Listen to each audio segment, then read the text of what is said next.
Bienvenue dans Build Your Way, le podcast qui t'aide à construire une carrière créative qui te ressemble. Tu termines tes études, tu débutes dans le monde du travail et tu te demandes comment gérer cette transition, comment trouver ta voie et bâtir une carrière qui a du sens pour toi. Je suis Louise Blanche, étudiante en dernière année d'architecture, passionnée par la création, la communication et l'entrepreneuriat. Ici, on parle de tout ce qu'on n'apprend pas vraiment à l'école. Comment décrocher ton premier job, comprendre la réalité du métier, créer ton propre projet ou encore comment te mettre en valeur pour attirer les bonnes opportunités. Alors retrouve Build Your Way 2 fois par mois pour des interviews d'experts, des discussions avec des autres jeunes professionnels et aussi des épisodes plus personnels où je partage mes réflexions et mes apprentissages au fil du temps. Que tu sois étudiant, jeune diplômé ou déjà en début de carrière, ce podcast est là pour t'accompagner, te donner des outils concrets et t'inspirer à avancer à ton rythme avec confiance et intention. Alors, prêt pour construire ta carrière aussi intentionnellement que tes projets? Bienvenue dans Build Your Way. Et on commence tout de suite avec le premier épisode. Celui-ci, c'est un épisode en solo où je vais pouvoir te partager mon parcours, mes objectifs et ma stratégie avec Build Your Way. Pour tout te dire, moi je suis en dernière année là d'études d'architecture et du coup je me pose beaucoup de questions sur ce que je vais faire après. Il y a un petit peu deux portes qui s'ouvrent à moi. La porte de base qui est du coup de se diplômer en architecture et ensuite d'intégrer une agence d'architecture et de travailler dans cette agence en tant qu'architecte comme les autres. Et voilà. Et ensuite, l'autre chemin, c'est de faire quelque chose d'autre. Qui peut être de l'architecture, qui peut être quelque chose proche de l'architecture, qui peut être quelque chose de totalement différent. Et c'est vrai que moi, ça fait un petit peu de temps que je me dis que potentiellement, je ferais pas forcément de l'architecture comme on nous l'apprend à l'école. En tout cas, je me dis que c'est peut-être d'autres phases de l'architecture ou de faire des projets qui m'intéressent. Mais du coup, la grande question, c'est quoi? Une aussi grande question, ça a besoin de beaucoup d'informations pour pouvoir y répondre. Et c'est vrai que je pense qu'on n'apprend pas tant que ça sur la réalité de ce qui nous attend après l'école. Moi, par exemple, j'ai fait un stage de 6 mois en agence d'urbanisme et c'était hyper formateur. Et là, j'ai pu me projeter sur qu'est-ce que ça veut dire en fait de faire ce travail. Mais je manque de gens dans ce domaine. Moi, j'ai aucun réseau. Je viens d'une famille qui est pas du tout avec des architectes. Je connais personne dans ce domaine-là. Et donc c'est très compliqué juste d'avoir une idée de ce qu'il est possible de faire et de savoir comment faire pour réussir. Et j'ai aussi un grand besoin d'indépendance, je pense. J'ai toujours aimé créer mes propres projets. J'ai lancé une chaîne YouTube quand j'ai commencé mes études et c'est des choses qui m'ont vachement stimulée et qui m'ont vraiment permis de me sentir évoluer.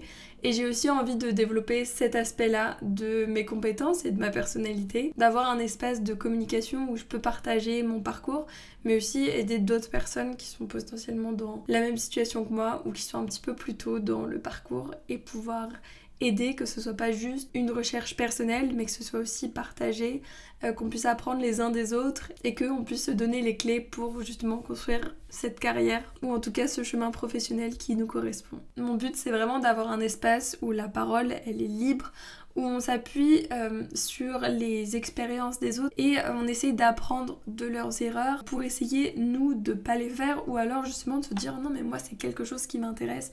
En tout cas, le but, c'est vraiment d'avoir un endroit où on a des informations de base, un partage d'expérience pour pouvoir se poser les bonnes questions et ensuite développer notre propre carrière, notre propre chemin en fonction de ce qui nous intéresse et de ce qu'on a envie de faire. Pour que tu comprennes un peu plus cette démarche, je vais te faire un très bref récap de mon parcours, de comment j'en suis arrivée là. Moi, j'ai toujours été quelqu'un de très créatif. Dès petite, j'étais déjà en train de dessiner tout le temps.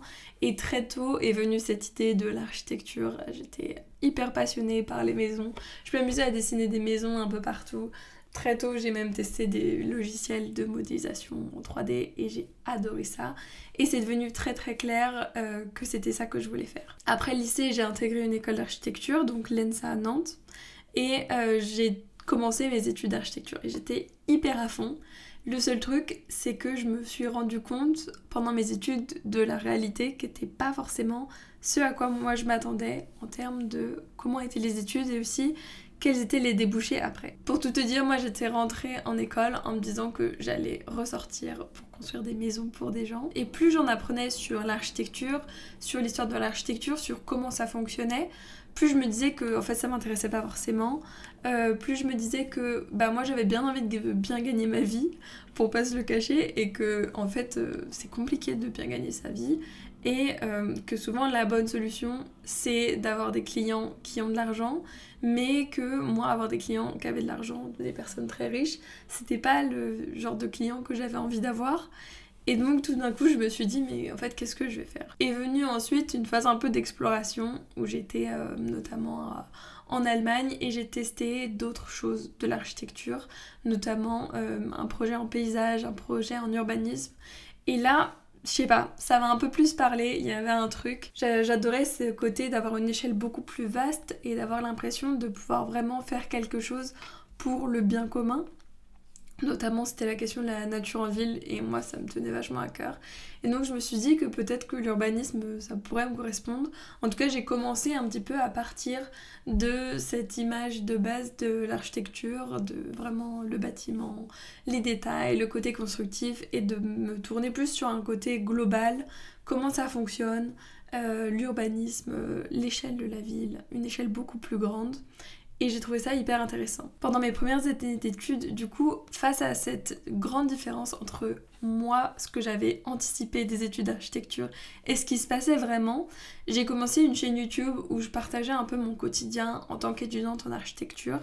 Et j'ai vraiment adoré. Je me suis rendu compte que la communication, c'était quelque chose qui m'intéressait vraiment. J'ai beaucoup aimé le processus, mais je me suis un peu perdue, je pense, dans le chemin parce que j'avais pas le bagage théorique. Je n'ai pas compris comment ça fonctionnait, j'ai tout fait de manière intuitive.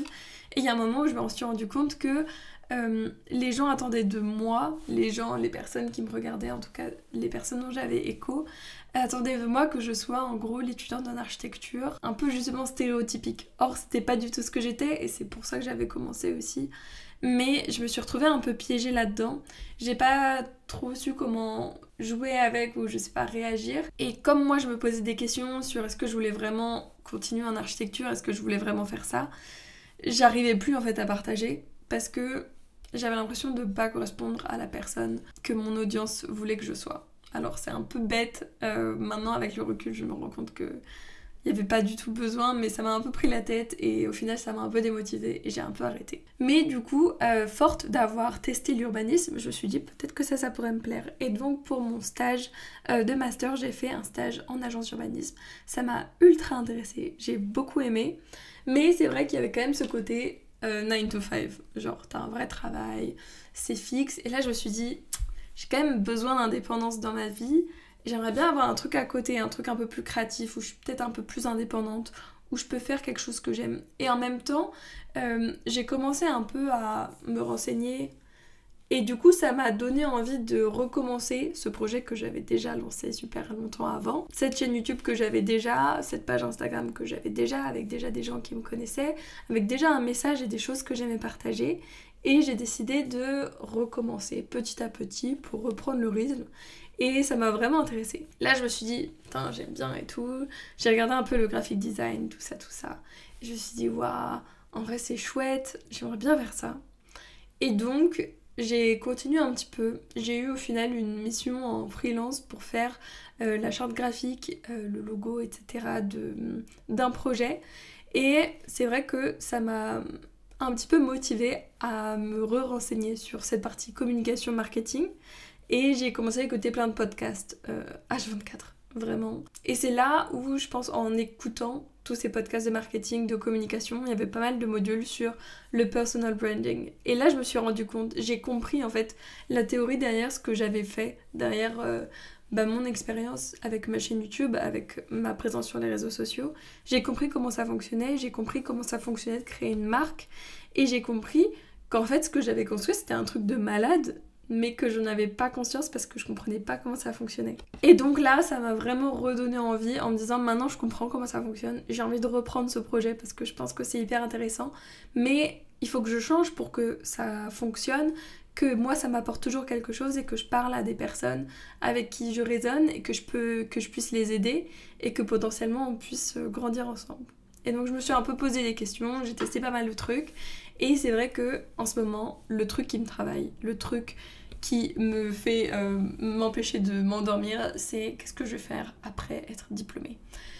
Et si c'est quelque chose qui me tend autant et qui m'intéresse autant et que j'ai tant envie en amont de travailler dessus, de gagner de l'expérience, de tester des choses avec des missions freelance, avec des projets annexes, avec les cours que je fais, je me suis dit mais en fait c'est totalement ça. Le cœur actuel de ma problématique, c'est cette transition Et donc, dans ma transition à moi, j'ai besoin d'avoir des informations. J'ai besoin de parler à des professionnels.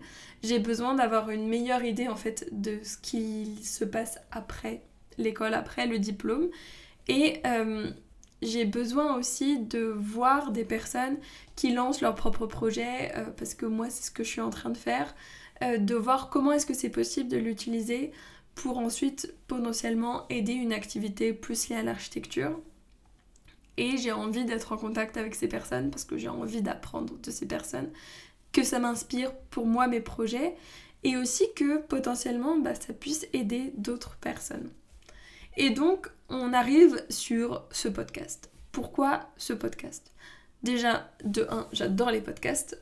J'ai fait que écouter des podcasts. J'ai appris tellement de choses avec des podcasts. Comme je te disais, toutes mes connaissances en marketing, en communication, c'est des podcasts. J'ai littéralement appris l'espagnol avec des podcasts. Pour moi, les podcasts, c'est vraiment une source de savoir qui est incroyable parce que tu le mets dans tes oreilles, tu pars te balader et là, tu apprends des choses que tu pourrais pas apprendre autrement. C'est un peu comme une mini-école. Si tu trouves les bons podcasts, c'est vraiment une mine d'or. Et c'est un peu ce que j'ai envie que ce soit, ce podcast. Un truc que tu mets dans tes oreilles et quand tu vas te balader ou quand tu es en trajet, t'as l'impression que vraiment tu avances sur des questions qui sont hyper importantes pour toi. Donc mon but avec ce podcast, c'est une démarche de 1, égoïste et personnelle, parce que n'importe quel projet est égoïste et personnel sur une certaine mesure, même quand tu veux aider les autres, c'est parce que toi tu en tires quelque chose. Ma démarche égoïste, c'est quoi ?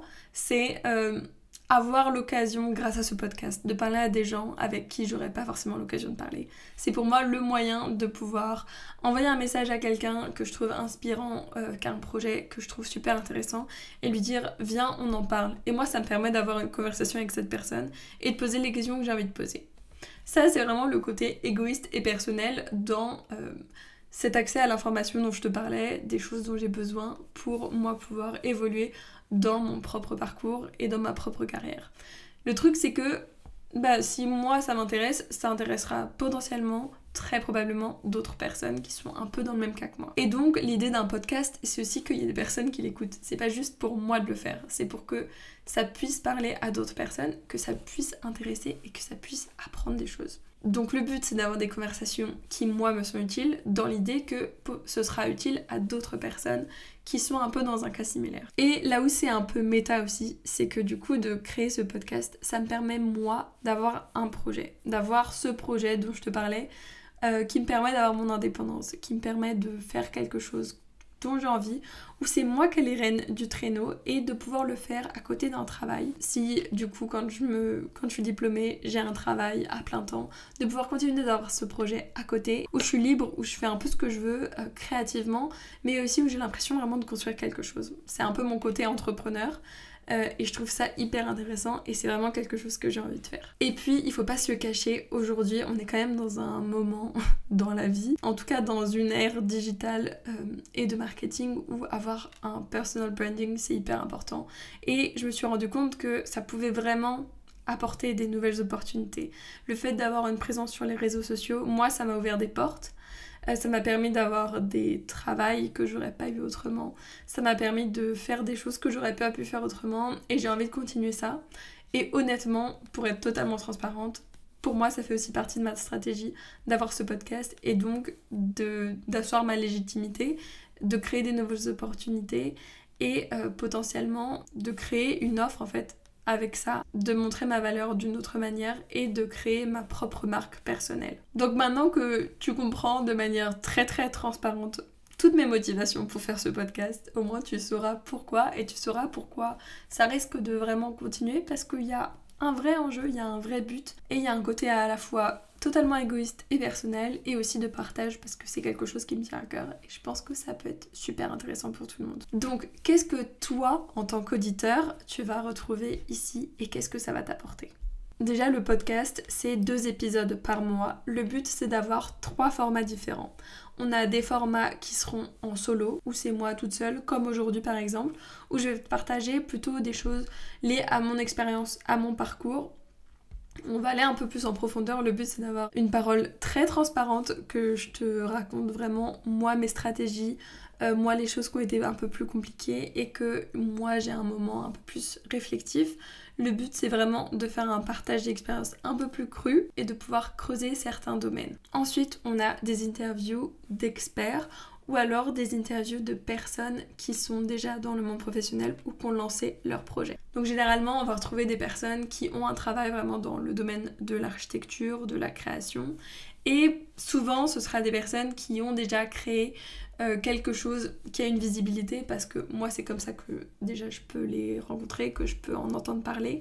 Et aussi, moi, ça m'intéresse très fortement de comprendre comment leur visibilité sur différents réseaux, ça fait partie aussi de leur stratégie. Mais voilà, on va vraiment se focaliser sur le travail en lui-même de ces invités, ce qu'ils font, les compétences qu'ils ont, qui nous donnent des conseils aussi pour nous, des jeunes personnes dans ce domaine-là, et aussi apprendre de leur stratégie, de leur communication, pour essayer de voir comment est-ce que nous, potentiellement, on peut implémenter ça. Le but, c'est aussi de confronter des parcours, des idées, des visions, parce que je pense que quand on est confronté à quelque chose qui nous correspond ou qui ne nous correspond pas, on se rend compte justement si ça peut nous correspondre ou pas, et ça peut aussi nous aider à nous-mêmes faire nos propres choix. Donc c'est pour ça que j'ai envie d'avoir des profils assez variés pour te permettre toi aussi de te positionner et d'entendre un petit peu ces visions, et que toi ça puisse t'aider à t'aiguiller dans ce qui t'intéresse ou ce qui t'intéresse moins. Et ensuite on aura un dernier format, cette fois plus d'échanges avec d'autres étudiants ou jeunes professionnels. Là on sera plus sur un partage d'expériences. Comment ça se passe vraiment cette transition? Le but c'est d'avoir des personnes qui sont dans une phase de transition, pas forcément dans la même que moi, ou alors qui n'ont pas forcément exactement le parcours. On aura notamment Louis, avec qui on va faire pas mal d'épisodes ensemble. Le but c'est de traiter d'un thème à chaque fois, d'un thème qui touche tous les étudiants ou les jeunes professionnels de l'architecture, du design et de la création. Là, on est vraiment sur un partage d'expérience. Le but, c'est de parler de nos galères, des choses qui nous intéressent et d'essayer un petit peu de réfléchir sur tout ça. Donc ça, c'est un peu le tour des 3 formats qui sont les 3 formats de ce podcast. Ils vont s'alterner à chaque fois, toutes les 2 semaines, ce sera un nouveau format. Le but, c'est aussi que moi, ce soit quelque chose que je puisse faire en parallèle de mes études et... Donc il faut que ce soit manageable, mais en même temps ça me permet d'apprendre beaucoup de choses, donc ça c'est vraiment chouette. Le but de ce podcast, c'est aussi de pas se cantonner à notre petit monde d'architectes français, même si c'est un monde qui est très intéressant. Et c'est pour ça que j'ai aussi envie d'y avoir accès et de le mettre sur le devant de la toile. Je pense qu'on a beaucoup à apprendre de personnes qui sont pas forcément du même milieu que nous ou alors des mêmes origines. Et pour ça, j'ai vraiment envie de pouvoir élargir ce podcast, qu'il n'y ait pas que des épisodes en français, mais qu'il y ait aussi des épisodes en anglais avec d'autres personnes qui ne parlent pas forcément français. Ces épisodes, du coup, ils seront en anglais. Le but, c'est que ce soit un podcast bilingue. Moi, j'ai pas envie de faire de distinction en fonction des langues. Je pense qu'il y a quand même beaucoup de gens maintenant qui parlent anglais dans l'audience francophone. De toute façon, ce sera toujours marqué dans le titre. Il y aura toujours un petit drapeau.